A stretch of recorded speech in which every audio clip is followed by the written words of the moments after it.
ஒரு ரிபப்ளிக் டே அன்னைக்கும் காந்தியை பத்தி பேசுற நம்ம குடியரசு இந்தியாவோட உண்மையான நாயகன் அம்பேத்கரை கொஞ்சம் பேசுவோமா? என்னதான் 1947 பிரிட்டிஷ்காரன் இந்தியாவுக்கு சுதந்திரம் கொடுத்தாலும் உண்மையான சவாலே அதுக்கப்புறம் தான் காத்துட்டு இருந்துச்சு. ஏன்னா பிரிட்டிஷ்காரன் ஒரு விஷயத்துல மிக தெளிவா இருந்தான். நூற்றுக்கணக்கான மதங்கள், 1000க்கும் மேற்பட்ட மொழிகள், பல்லாயிரக்கணக்கான ஜாதிகள், இவங்க எல்லாத்தையும் ஒண்ணு சேர்த்து ஒரு சட்டம் இயற்றி ஒரு நாடா செயல்படுறதெல்லாம் கற்பனையிலும் எட்டாத விஷயம். இது நடக்க சாத்தியமே இல்லைன்னு முழுசா நம்பினாங்க. ஆனா பீமாராவ் ராமோஜி அம்பேத்கருங்கிற இந்த மனுஷன் ஆகஸ்ட் 29, 1947 இந்திய அரசியலமைப்பு சட்டத்தோட டிராப்டிங் குழு தலைவரா பொறுப்பேற்று 2 வருஷம் 11 மாசம் 18 நாள் இரவு பகலா உழைச்சு இந்த உலகமே வியக்கிற மாதிரி கற்பனையிலும் சாத்தியம் இல்லாத இந்திய நாட்டோட அரசியலமைப்பு சட்டத்தை 26 நவம்பர் 1949 அன்னைக்கு இந்திய பாராளுமன்றத்தில் இன்ட்ரோடியூஸ் பண்றாரு. 395 சட்ட பிரிவுகளோட 80,000 வார்த்தைகளை கொண்ட இந்த உலகத்திலே எழுதப்பட்ட அரசியலமைப்பு சட்டங்களிலே மிகவும் நீளமான ஒரு படைப்பா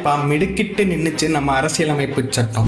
எந்த ஒரு நபர் தொட்ட தண்ணியை தீட்டுன்னு சொல்லி குடிக்காம இருந்தாங்களோ அந்த ஒரு மனுஷன் மொத்த இந்தியாவையே உலக அரங்கில தலை நிமிர செய்தார். இந்தியா போதுமான அளவு அம்பேத்கரை கொண்டாடிச்சோ இல்லையோ, ஆனால் லண்டன்ல பிரிட்டிஷ் மியூசியம் பக்கத்துல அம்பேத்கரோட சிலை நிறுவப்பட்டுச்சு. இன்னைக்கு உலகத்திலே அதிக சிலை கொண்ட தலைவர் அம்பேத்கர் தான். உலகத்தோட முன்னணி பல்கலைக்கழகங்களான Harvard, Oxford, London School of Economics எல்லாத்திலயுமே அம்பேத்கரோட குரல் இல்லாம இல்லை. இன்னைக்கு இந்தியா ஒரு தேசமா தலை நிமிர்ந்து நிக்குதுன்னா அதுக்கு முக்கிய காரணம் இந்த மனுஷன் உருவாக்கிய அரசியலமைப்பு சட்டம் தான். கண்டிப்பா இந்த வீடியோ உங்க ஃப்ரெண்ட்ஸ்க்கு ஷேர் பண்ணி இப்படி ஒரு மனுஷன் இருந்தாருன்னு இந்த ரிபப்ளிக் டேலையாவது தெரியப்படுத்து.